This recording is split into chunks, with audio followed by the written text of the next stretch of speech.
Ты слушаешь Радио Мария.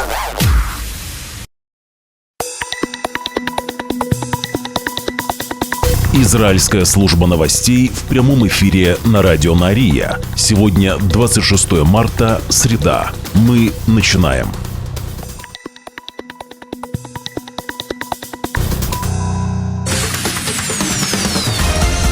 Главные новости Израиля. Слушай на Радио Мария. Тысячи протестующих собрались днем 25 марта у здания канцелярии премьер-министра в Иерусалиме, требуя немедленного заключения соглашения с Хамас об освобождении заложников.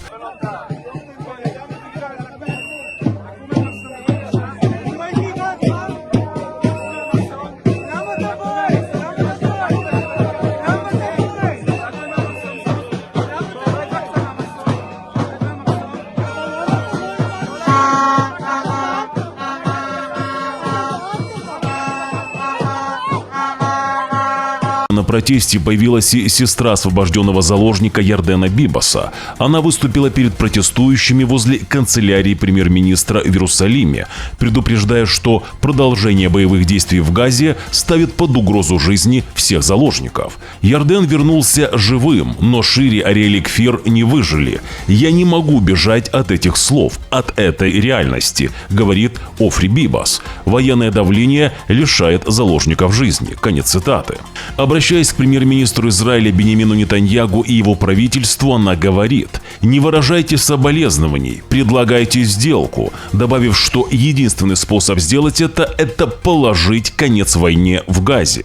После этих речей сотни протестующих направляются к частной резиденции Нетаньягу в Иерусалиме, где всю ночь 26 марта под звуки барабанов участники акции продолжили кричать громкоговорители.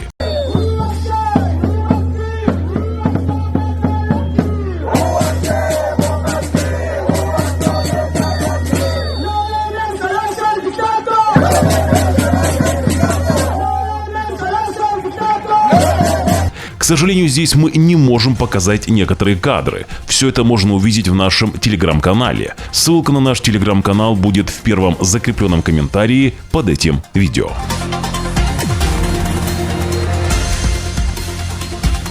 Параллельно протестам против правительства Нетаньягу около сотни протестующих вышли вчера и на демонстрацию у здания Кнессета в Иерусалиме, требуя от полиции активизировать расследование исчезновения 9-летней девочки эфиопско-израильского происхождения Хайманут Касау. Касау пропала без вести более года назад из центра абсорбции для новых репатриантов в северном городе Цфат. Об этой истории мы несколько раз рассказывали в наших выпусках. Где Хайманут? Хайманут была похищена, скандируют протестующие, маршируя к Кнессету и сливаются с толпой антиправительственных демонстрантов в том же районе. Где правительство? Где полиция? Продолжают скандировать участники акции.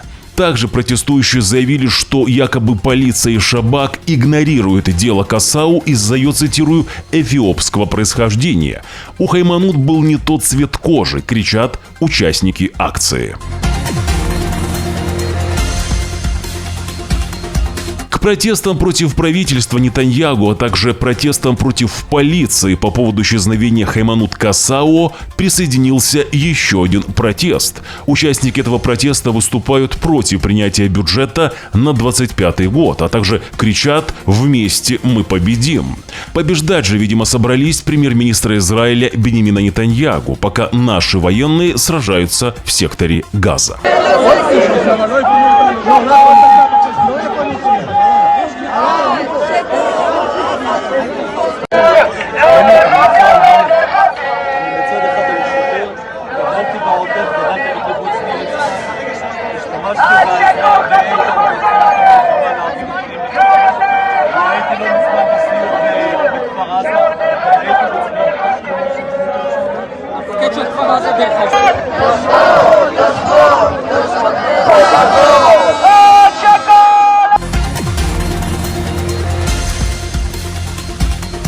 После ареста 9 протестующих во время антиправительственной демонстрации возле здания Кнессета перед окончательным голосованием по государственному бюджету на этот год, спикер Кнессета Амир Охана говорит, цитирую, «Сегодня были предприняты попытки заблокировать демократический процесс в Кнессете и не позволить членам Кнессета войти в Кнессет для голосования. Напомню, что все подъезды к зданию Кнессета перекрыли демонстранты».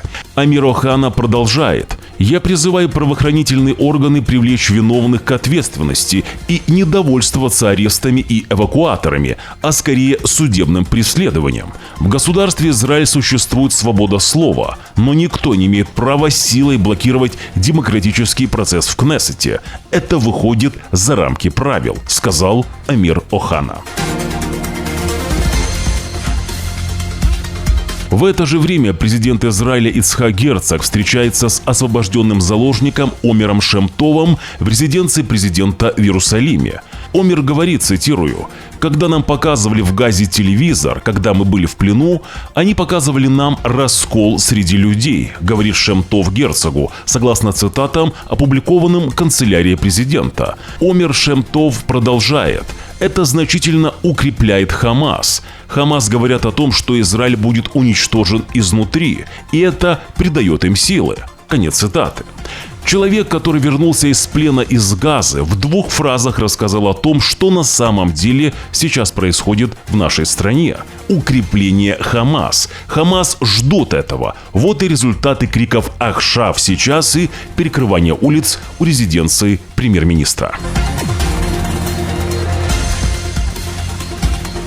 Ну и протесты в Израиле уже сыграли свою роль. Рейтинговое агентство Moody's предупреждает об очень высоких политических рисках Израиля, которые ослабили экономическую и фискальную мощь нашей страны. Цитирую.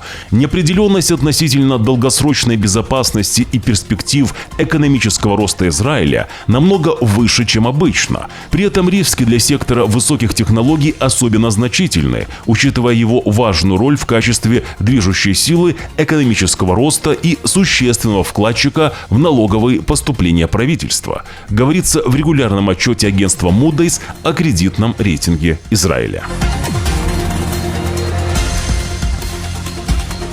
Десятки жителей западной части Хан-Юниса в секторе Газа вышли на митинг и скандировали «Хамас вон». Это уже 3-й инцидент подобного рода за последние несколько часов в секторе Газа. Участники митинга выступают против Хамаса и продолжающейся войны. Кадры из Газы с места протеста давайте посмотрим.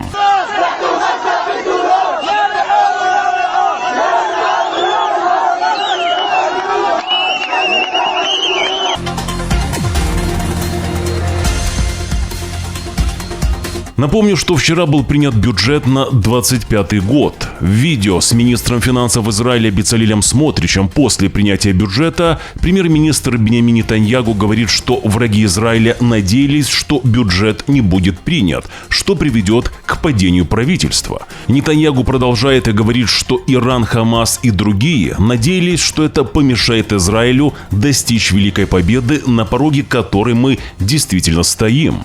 Правительство приняло бюджет при более крупной и стабильной коалиции, чем та, что была в начале войны, добавляет премьер-министр. Смотрич же комментирует, что бюджет отвечает всем нуждам войны на фронте и в тылу до самой победы. Бюджет будет включать 10 миллиардов шекелей для резервистов и их семей, а также предусматривать восстановление границ с Газой и с Ливаном.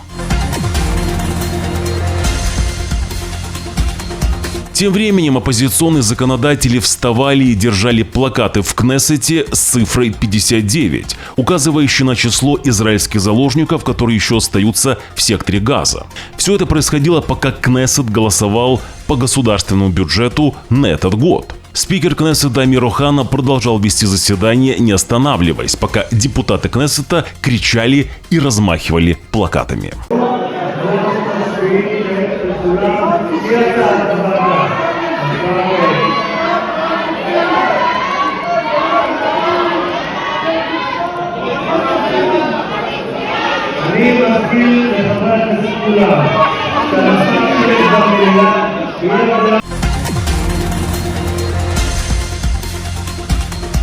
Сегодня же коалиция намерена внести на окончательное голосование в Кнессете законопроект, который значительно усилит политический контроль над процессом назначения судей в Израиле и резко снизит влияние судебной системы на назначение в высший суд. Одобрение законопроекта, скорее всего, займет всю сегодняшнюю ночь и ранние часы четверга из-за огромного количества возражений, поданных оппозицией против этого законопроекта.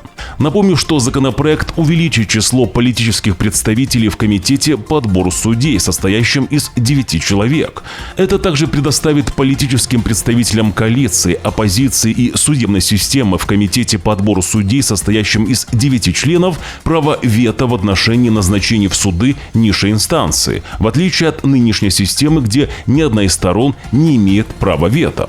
Законопроект также устранит всякое влияние 3 судей комитета на назначение в высший суд, предоставив при этом право вето коалиции и оппозиции. В это же время юридический советник правительства Гали Барау-Миара и 3 бывших председателя высшего суда и оппозиционной партии утверждают, что изменения политизируют процесс назначения судей и саму судебную систему.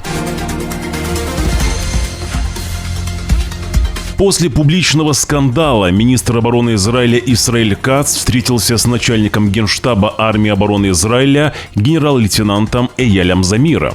Напомню, что Замиру не понравилось, что Кац давал ему указания в заявлениях для СМИ. Цитирую: «Мы работаем сообща и в полном сотрудничестве ради безопасности Израиля, какой она была и какой она всегда будет», говорится в заявлении Каца.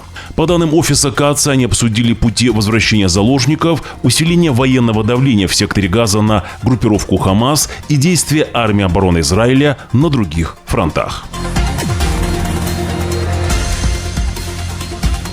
Высший суд продлил мораторий на увольнение главы Шабак Ронена Бара, параллельно разрешив премьер-министру Израиля Биньямину Нетаньягу провести собеседование с потенциальными претендентами на его место. В постановлении отклоняется просьба юридического советника правительства Гали Барау-Миары запретить правительству проводить собеседование с кандидатами. Напомню, что правительство уволило Бара в прошлый четверг вечером по рекомендации Нетаньягу, который сказал, что потерял веру в способности главы Шабак выполнять свою работу. Премьер-министр Израиля Биньямин Нетаньягу уже сегодня начнет проводить собеседование с кандидатами на должность главы Шабак. Об этом сообщил его пресс-секретарь. Как нам стало известно, мэр северного города Акко Амихай Бен Шлуш, а также его заместитель и другие подозреваемые были арестованы во вторник утром по подозрению во взятках, предвыборном подкупе и других преступлениях. Об этом сообщает израильская полиция. Мэр Акко был арестован сотрудниками национального подразделения по расследованию мошенничества, которые несколько месяцев назад начали тайное расследование в отношении подозреваемых. Предполагается, что подозреваемые покупали голоса во время последней местной избирательной кампании. Все это было в обмен на получение должностей в муниципалитете Акко и помощь в победе на городских тендерах. Сара Нетаньягу, жена премьер-министра Израиля Биньямина Нетаньягу, на обвинение в том, что она за деньги государства летала в Соединенные Штаты Америки, говорит, что оплатила свое недавнее пребывание в США из личных средств. Напомню, что супруга премьер-министра провела в Майами более 2 месяцев, недавно навестив своего старшего сына Яира.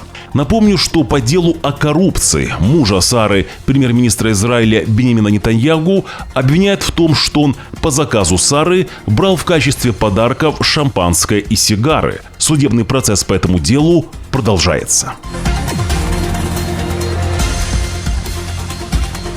На нашу радиостанцию и на наш YouTube-канал совершаются бот-атаки. Это продолжается уже несколько месяцев. Мы знаем, кто это делает и кто заказчик этих атак. Сейчас очень важна ваша поддержка, потому поделитесь этим видео в соцсетях. Обязательно подпишитесь на наш YouTube-канал, нажмите на кнопку «Подписаться». Также под видео нажмите на палец вверх, если видео вам понравилось, или же на палец вниз, если видео не понравилось. Обязательно оставьте свой комментарий. Спасибо вам за поддержку. Израильская служба новостей Радио Нария желает вам хорошего дня. Уже завтра, в четверг, 27 марта, в 6 часов утра по Иерусалиму, мы снова в прямом эфире. Вы должны знать правду. До встречи.